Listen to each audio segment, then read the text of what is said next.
रज रसमान सरोवर अतिशतक यह मोर।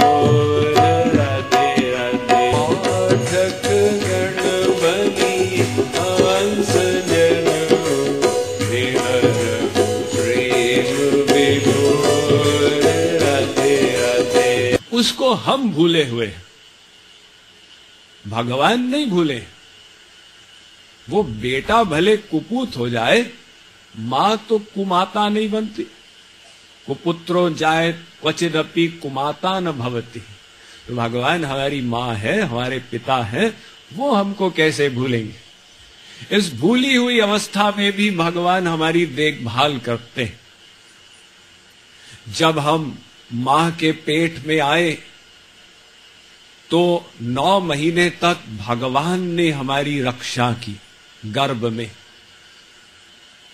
फिर हम बाहर आए तो ये सारा संसार भगवान ने हमारे लिए तैयार रखा कि ये खाना ये पीना तुम्हारा शरीर चलेगा। भगवान ने हमारे कर्मों का हिसाब रखा, समय समय पर उसका फल भी दिया, जिसको हम दुर्भाग्य कहते हैं। जब कर्म विधान के अनुसार भगवान हमें कष्ट देता है तो हम उसको दुर्भाग्य मानते हैं ना। भगवान बड़ा खराब है, ऐसा क्यों किया मेरे साथ, एक ही बेटा था वो भी मरवा दिया, पड़ोसी के 11 बेटे थे, क्रिकेट टीम थी, 12वां भी हो गया, ये भगवान क्या न्याय करता है। नहीं, जब कर्म विधान के अनुसार कष्ट मिलता है तो हम भगवान को भी गाली देते हैं। छोटा बच्चा भी ऐसे करता। जब मां झापड़ लगाती है, मम्मी बड़ी खराब है, मुझे तीसरी आइसक्रीम नहीं खाने देती। अरे बेटा, वो खराब नहीं है, तू आगे जाके तुझे पता चलेगा कि मम्मी तेरे हित के लिए तुझे झापड़ लगा रही। ऐसे ही हम लोग भगवान को भूले हुए हैं। अगर भगवान ऐसे झापड़ न लगाए तब तो हम बिल्कुल ही मदोन्मत्त हो जाएं। तो वो भी भगवान की कृपा का ही एक स्वरूप होता है। अनेक प्रकार से भगवान कृपाएं करते हैं। जैसे पागल खाना होता है ना, तो वहां पर डॉक्टर लोग जाते हैं इलाज के लिए।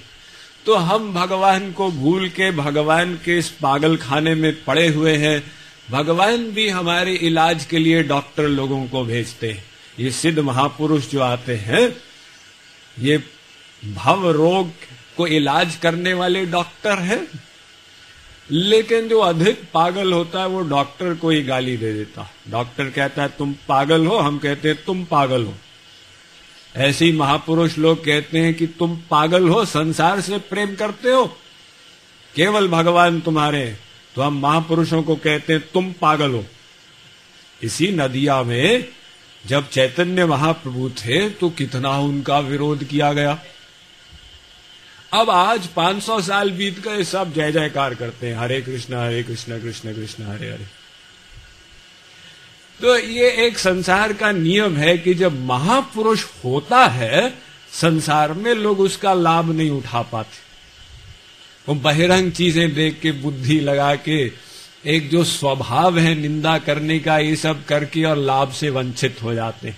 जब महापुरुष चला जाता है, भगवान के अवतार चले जाते हैं, उस समय सब लोग जय जयकार करते हैं, क्योंकि उस समय कोई समस्या नहीं है ना। एक मूर्ति की जय जयकार करना बड़ा आसान है। मूर्ति ये तो कहेगी नहीं कि चलो वो मंदिर के लिए 1000 रुपए दान करो। तो मूर्ति की भक्ति करने में कोई कष्ट नहीं है। और भगवान और जो साक्षात गुरु महापुरुष आते हैं, उनकी भक्ति करने में बड़ा कष्ट होता है। तो खैर, ये भगवान डॉक्टर लोगों को भेजते हैं महापुरुष के रूप में हमारे इलाज के लिए। तो इतनी सारी कृपाएं भगवान कर रहे हैं, जब हम उनको मानते ही नहीं। तो सोचिए, जब हम भगवान की शरण में चले जाते हैं, भगवान कौन सी कृपा नहीं करते। वो कहते हैं ये यथा माम प्रपद्यन्ते तांस तथैव भजाम्यहम्। ए जीव, तू मेरी शरण में आ। जितनी मात्रा में तू शरण में आएगा उतनी मात्रा में मैं तेरा भजन करूंगा। भगवान कह रहे मैं तेरा भजन, यानी मैं तेरी सेवा करूंगा। जीव क्या सेवा करेगा भगवान की? एक बच्चा मां की सेवा नहीं करता, मां बच्चे की करती। जीव तो केवल भगवान के शरणागत होता और सेवा भगवान करते हैं। तो ये भी साधारण नियम जो शरणागति का बता रहे हैं। जब कोई प्रेम के जगत में पहुंच जाता है तो फिर श्री कृष्ण कहते हैं गोपियों से, न पार ये हम निरवद्य संयुजाम स्वसाधु कृत्यम विबुधायुषा पिव। कहते हैं हे गोपियों, मैं हजारों देवताओं के वर्ष में तुम्हारे ऋण से उऋण नहीं हो सकता। ये आभार मानते हैं भगवान भक्त के प्रेम का, भक्त की सेवा का। तो ऐसे वो हमारे संबंधी हैं भगवान। तो कृपालु जी महाराज यहां कह रहे हैं कि हे श्याम सुंदर, तुम मेरे हो। इसमें भी एक बारीक बात है। देखिए, दो भाव हैं। एक, श्री कृष्ण मेरे हैं। दूसरा भाव, मैं श्री कृष्ण का हूं।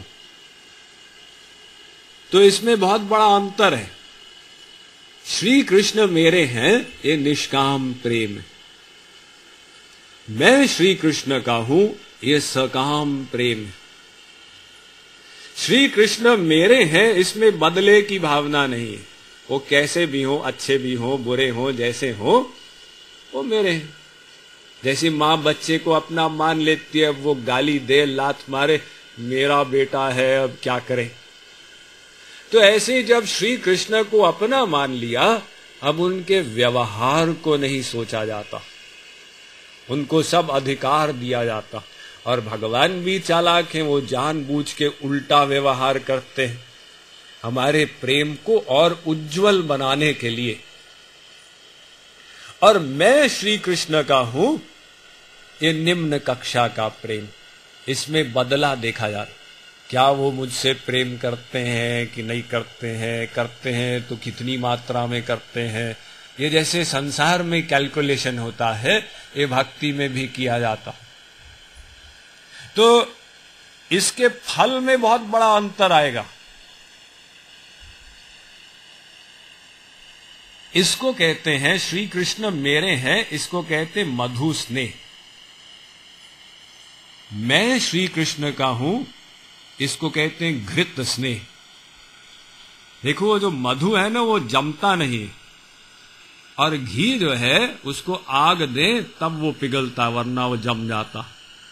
ऐसे ही ये घृत स्नेह अपने प्रेमास्पद के स्नेह को पाकर बढ़ता, और स्नेह न मिलने से ये घट जाता।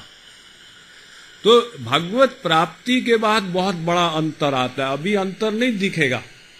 अभी आप जो भक्ति करेंगे, इससे आपका भाव देह बनेगा।